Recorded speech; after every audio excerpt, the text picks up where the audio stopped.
Fala galera, beleza? Começando mais um Evangelho na Veia. Meio friozinho hoje. Estamos aqui eu e o Estevinho e hoje eu quero falar com você um pouquinho sobre cosmovisão cristã, beleza? Mas antes de mais nada, agradecer as pessoas que têm nos dado um feedback, têm falado com a gente. E como eu disse, nós estamos desenvolvendo aí, vamos buscar melhorar, vamos buscar trazer novos quadros, cenário, fazer uma estética, mas por enquanto é o que nós temos, mas Deus tem nos abençoado, nos fortalecido e creio que nós vamos melhorar cada dia mais, beleza? Quero dar uma dica de livro hoje, como sempre, dica de livro, um livro bom, um livro bacana para você. Desafio do século XXI para o pensamento cristão, esboços teológicos, do Justo Gonzalez. Ele é teólogo e historiador. E esse livrinho tem 205 páginas, 204 páginas. Ele vai fazer um estudo teológico a questão da ecologia, da economia, catolicidade e culturas. E muito bom, muito bacana para você que quer ter uma leiturazinha boa. Não é uma leitura muito maçante, você vai ver, você começar a ler, você vai embora. E bem legal. Então, dica de livro da editora Agnus, Justo Gonzalez, Desafios do século XXI para o pensamento cristão. E um dos nossos desafios do século XXI é a questão da cosmovisão cristã. O que é uma cosmovisão? Uma cosmovisão é a maneira que nós interpretamos o mundo, é o óculos, é a lente a qual nós enxergamos a realidade à nossa volta e o significado de tudo que acontece. E aí talvez você que não seja cristão, você pode estar pensando, mas eu não sou cristão, eu não tenho isso. Tem sim. Todos têm uma cosmovisão. Todo ser humano tem uma maneira de interpretar o mundo, de interpretar a realidade à sua volta. Só que a maneira cristã é a maneira certa, a maneira coerente, a maneira verdadeira de interpretar tudo à nossa volta. E hoje, falando até um pouquinho desse livro, um dos desafios do século XXI é o relativismo, o pluralismo. Então, não existem verdades absolutas, existem várias religiões, então não se dá para saber qual é a certa, se é que tem uma certa. Então são coisas que nós também estamos tratando aqui já no Evangelho na Veia, nessa nossa série de sete estudos. Hoje o segundo falando um pouquinho dessa questão de cosmovisão. E o engraçado é que a pessoa que fala não existe verdades absolutas, né? Você pergunta para ela, mas o que você está falando é verdade? É engraçado porque ela mesmo está se contradizendo, porque se ela diz que não existe verdade absoluta, ela está dizendo que aquilo que ela está falando é uma verdade absoluta. Ou seja, aquilo que Paulo fala em 2 Coríntios 10:5, levar o pensamento cativo e obediente a Cristo. É isso que é uma cosmovisão, é isso que é uma cosmovisão cristã, interpretar e olhar o mundo de uma maneira bíblica, de uma maneira submetida à palavra, submetida ao discipulado do nosso Senhor Jesus Cristo. E algo que nós vemos que hoje é muito difícil, os nossos jovens, adolescentes, que são discípulos de Jesus, que frequentam igrejas, mas que lá fora no debate ou numa discussão na escola, na faculdade, no dia a dia, tem essa dificuldade. E eu espero que você que está me assistindo, que tem essa dificuldade, busque, em primeiro lugar, desenvolver um estudo bíblico, uma leitura bíblica, busque ajuda aí com o seu pastor, com os seus líderes, busque ler bons livros que vão te ajudar a desenvolver essa questão da cosmovisão, de interpretar o mundo da maneira que nós entendemos, que nós vemos, que nós cremos ser a correta. E a cosmovisão cristã, ela vai partir da questão da criação, da queda, da redenção e da glorificação. E o interessante é o que? Nós vemos o mundo à nossa volta e quando nós olhamos toda a estrutura, nós vemos 4 pontos importantíssimos que nós sofremos através da queda, que é a ruptura do relacionamento com Deus, a ruptura do relacionamento consigo mesmo, a ruptura do relacionamento com o próximo e a ruptura do relacionamento com a natureza, com o restante da criação. Porque quando o homem peca, Deus cria o homem bom e Deus dá liberdade, mas também com responsabilidade. Ele poderia comer de tudo, ele poderia usufruir de tudo aquilo da criação. Ele era o mordomo da criação. E Deus, mas como eu disse, a liberdade também requer responsabilidade. Deus, ele diz para não comer da árvore do conhecimento do bem e do mal. Mas enfim, como nós sabemos, o homem, ele não deu ouvidos à palavra de Deus. Ele deu ouvido à serpente, que nós vamos ver lá em Apocalipse, que é o próprio Satanás, que é o enganador. E nessa ruptura, é o que nós vemos à nossa volta hoje. Primeiramente com Deus. O ser humano perde a comunhão com Deus, perde o relacionamento com Deus. E a partir daí nós passamos a criar vários deuses. O que Paulo vai dizer lá em Romanos 1, que nós passamos a adorar a criação em vez do Criador. Então nós vemos vários deuses, várias religiões. Isso é tudo culpa do pecado. O ser humano, ele perdeu o rumo do relacionamento com o verdadeiro Deus, com o Criador, com aquele que é digno de ser adorado. E através disso nós vemos, um acha que é uma coisa, outro acha que é outra, e vários pensamentos, várias cosmovisões, várias religiões, e nós nos perdemos do caminho, do relacionamento com Deus, do relacionamento pleno. E segundo, também, nós não nos relacionamos bem com nós mesmos. Nós vemos que nós vivemos ansiosos, depressivos, inquietos, nosso coração é desesperado, nós buscamos por aceitação, nós necessitamos da opinião dos outros ao nosso favor, nós necessitamos de conquistas, de materialismo, de consumismo, de muitas coisas para que nós possamos ficar bem. Mesmo assim nós não ficamos, porque nós vemos quantas pessoas em condições financeiras, intelectuais boas, mas são sofridas, são inquietas, não conseguem se dar bem consigo mesmos. Então essa é a segunda ruptura também. Consigo mesmo, o ser humano não está bem consigo mesmo. O ser humano sofre. Isso nós podemos ver ao longo de toda a história da humanidade, que o ser humano é um ser sofredor. Porque rompeu o relacionamento com o Senhor, rompeu o relacionamento com quem ele deveria ter constantemente, com o Criador, com o verdadeiro Deus. E aí isso influencia consigo mesmo também. O terceiro é com o próximo.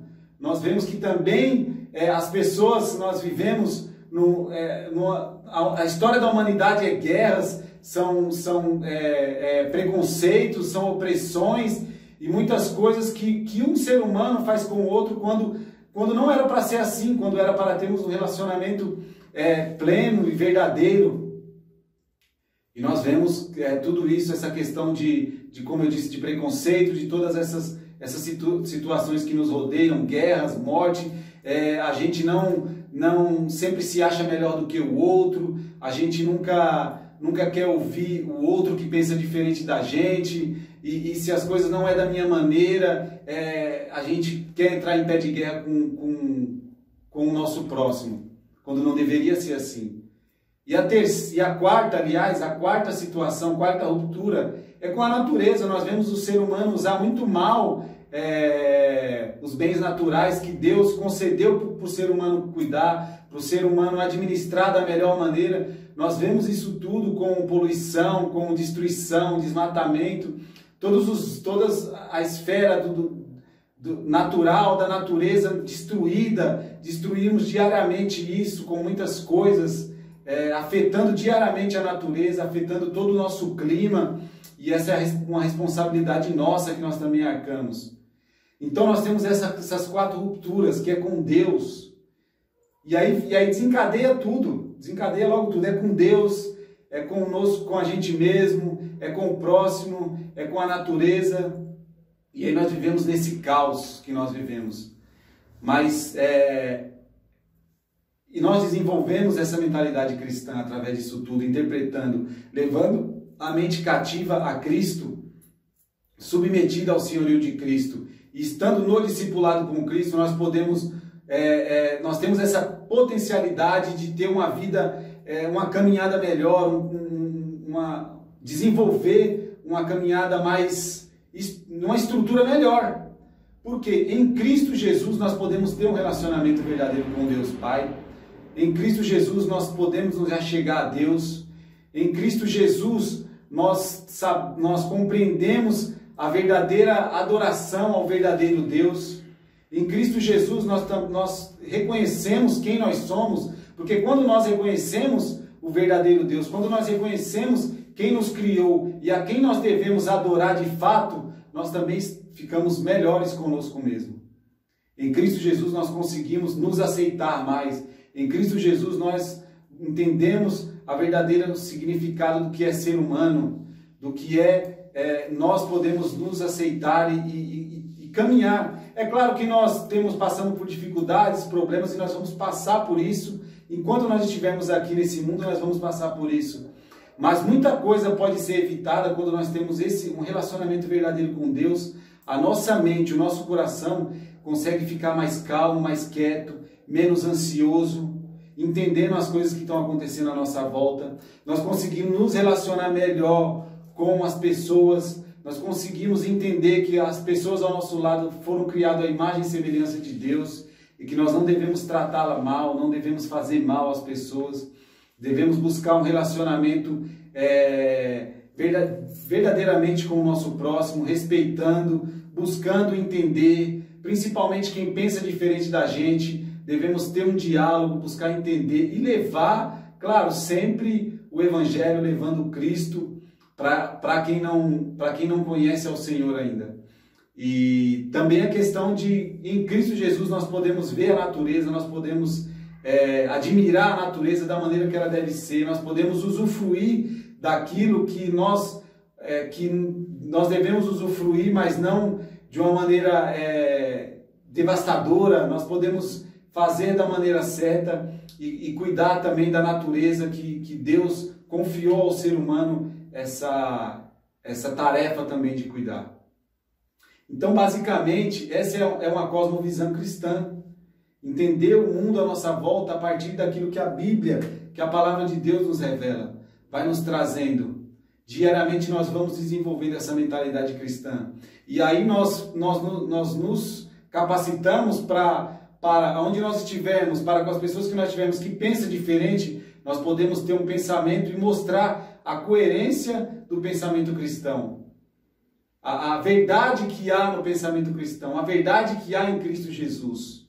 E levando e colocando isso tudo também no debate público, no nosso dia a dia, no nosso trabalho, nas esferas que nós estamos envolvidos. Jesus Cristo veio para nos redimir completamente. Todas as áreas da nossa vida. Não é simplesmente o culto de domingo à noite, não é simplesmente, Jesus morreu por mim, e não, nós devemos nos submeter ao senhorio de Cristo. É isso que muitas vezes falta para a gente avançar, para a gente caminhar. E nós vemos muito isso hoje, tudo é relativo, e nós vemos pensamentos. Por isso que eu sempre falo, eu sempre desenvolvo esse raciocínio de que nós devemos entender os outros pensamentos à nossa volta. Nós devemos ler principalmente os grandes influenciadores da suspeita, né, que são contra o pensamento cristão, Marx, Freud, Nietzsche. Nós devemos entender esses raciocínios e nós vamos ver que eles são totalmente incoerentes e que eles não se sustentam o raciocínio deles. Mas para isso nós devemos ter a nossa mente desenvolvida a partir de estar submetida ao senhorio de Cristo. Então esse é o desafio nosso de hoje, da nossa cosmovisão, desenvolver essa cosmovisão cristã, de caminhar com o pensamento submetido ao Senhor, de buscar entender o mundo à nossa volta a partir de uma teologia saudável, de uma teologia verdadeira, ortodoxa, que nos leva a compreender tudo aquilo que a palavra de Deus nos revela de uma maneira qual nós possamos interpretar o mundo à nossa volta e nos submetermos a Cristo, galera. Então é o desafio que nós temos nesse século. E hoje muitos cristãos são colocados de lado no debate público, muitos cristãos são colocados de lado nas esferas, porque muita gente vai dizer, mas você está vindo com a sua crença e com o seu dogma. E aí a pergunta é, quem não tem crença, quem não tem dogma? Aquele que diz que é contra um sistema de dogmas, na verdade ela também tem outro sistema de dogmas. ela também tem uma crença. Eu me lembro um vídeo que eu vi muito engraçado, depois eu vou trazer para vocês quando eu me lembrar.